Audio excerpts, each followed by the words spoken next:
Cool. Thank you, John. You beat me to the punch on that meat hangover joke that I was about to do, so I'll just keep it moving. Hey everyone, I'm Jason. I head customer success at Consumr.ai. You'll hear from Harmen in just a moment.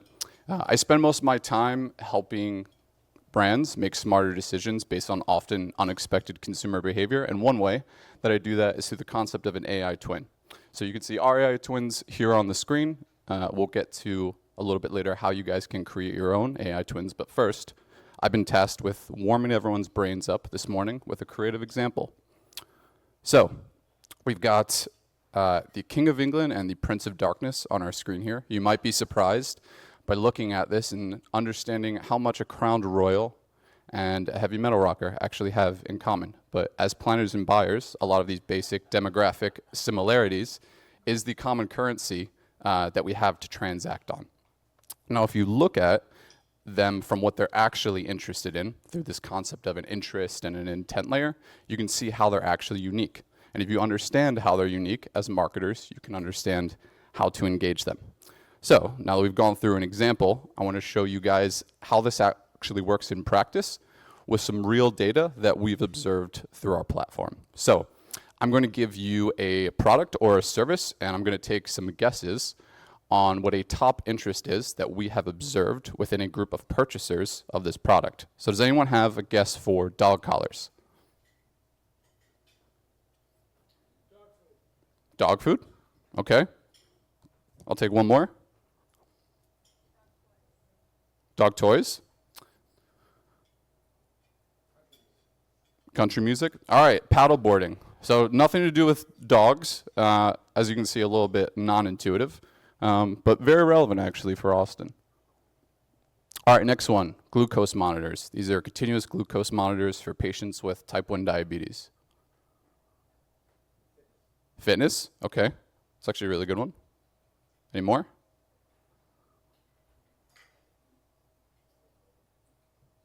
All right, we'll keep moving. Fingernails, weird one, right? All right, last but not least, life insurance. Country music? Any more? Survey says home surveillance. All right. So you can see how these are not really intuitive. If you guys have any guesses on how these might actually be related, come find me later, and I can tell you how these are actually reasoned out.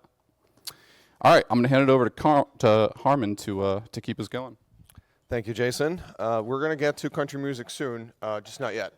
All right, so we've just established that understanding your customer is critically important. Knowing their interests and knowing what's going to work for your customers is really relevant. But we also know that creating or building or having customer intelligence is really difficult, especially nowadays. And we see three major challenges in the space. So the first one is really around how you're collecting the data from surveys or focus groups. Surveys are unreliable, focus groups are expensive and they're slow. Secondly, once you get data and information back, how are you going to activate that? Very often there's some translation layer that you need to put in. You get data back from your consumer insights team and you're like, well, how am I going to buy this? Like, there's no way that I can buy this.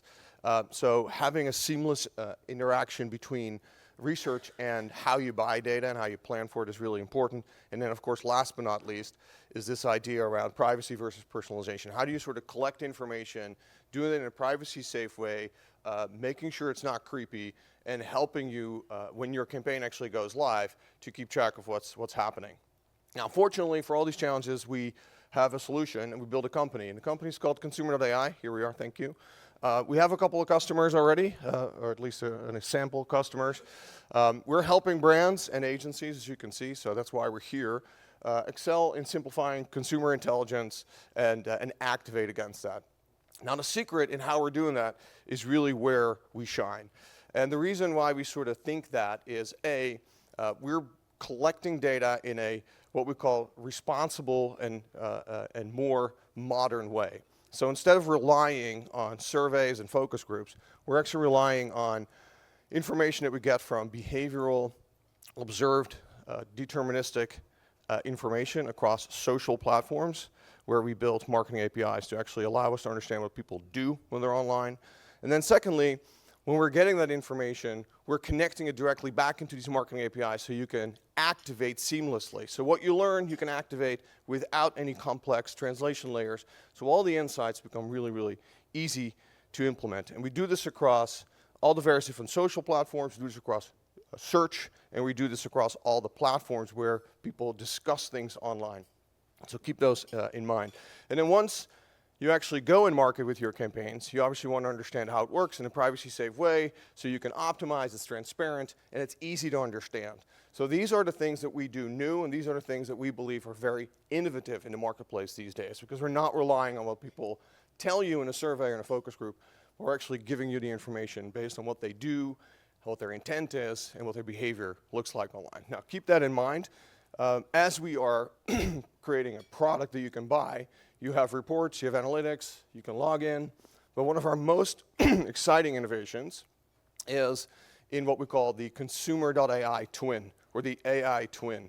And the AI twin is built off of all the data that we're collecting behaviorally deterministically, and it actually gives you an opportunity to have a conversation. So I took the liberty yesterday to create an AI twin that is a customer of Ferrero Rocher. Where's Danielle?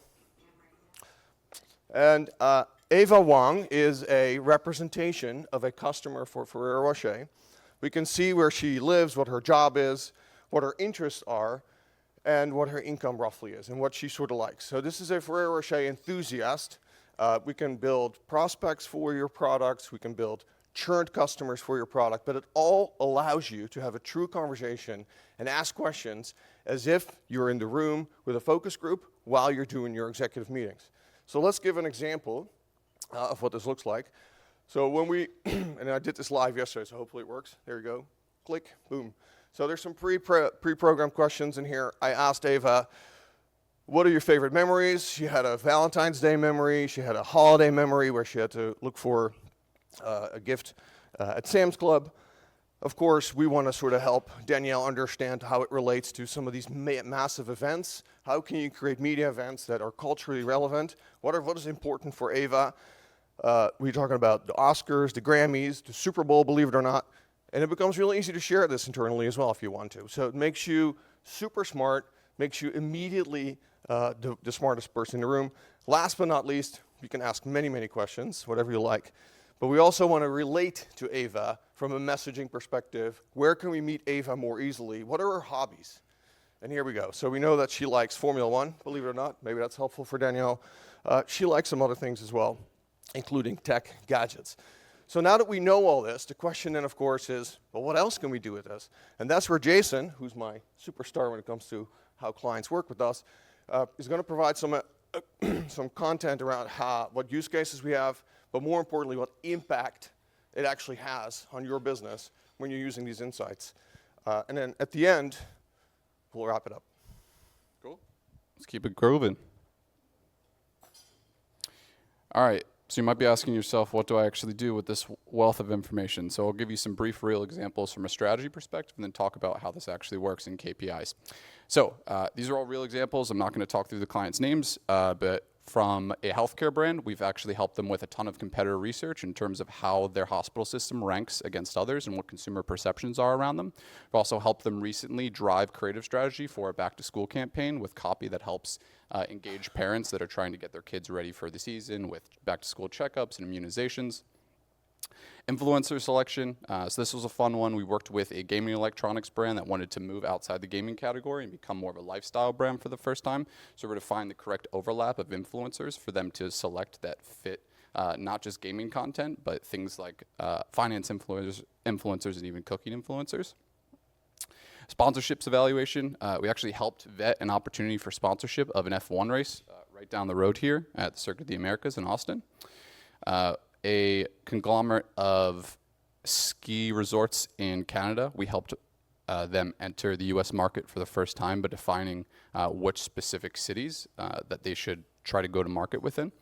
And the same way that you can enter a market, you can try to enter a new channel for the first time through an understanding of your consumer. So in this example, we helped someone try out Pinterest for the first time. All right, so we understand the strategy, so what are the results? All right, so how can a healthcare network overcome signal loss? If any of you guys have done anything with healthcare, it's very difficult from a compliance perspective.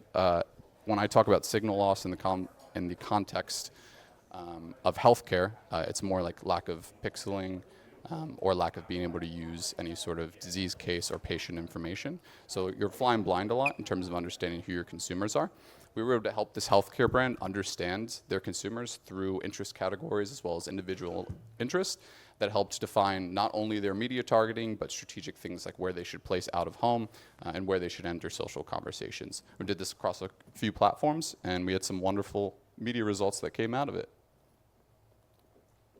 All right, well, that's going to do it for us. If you guys want to scan this QR code to get a little bit more information, we heavily encourage you to do so, or come talk to Harmen and I for the next couple of days. But let's have a great day, everyone, and excited to have some conversations.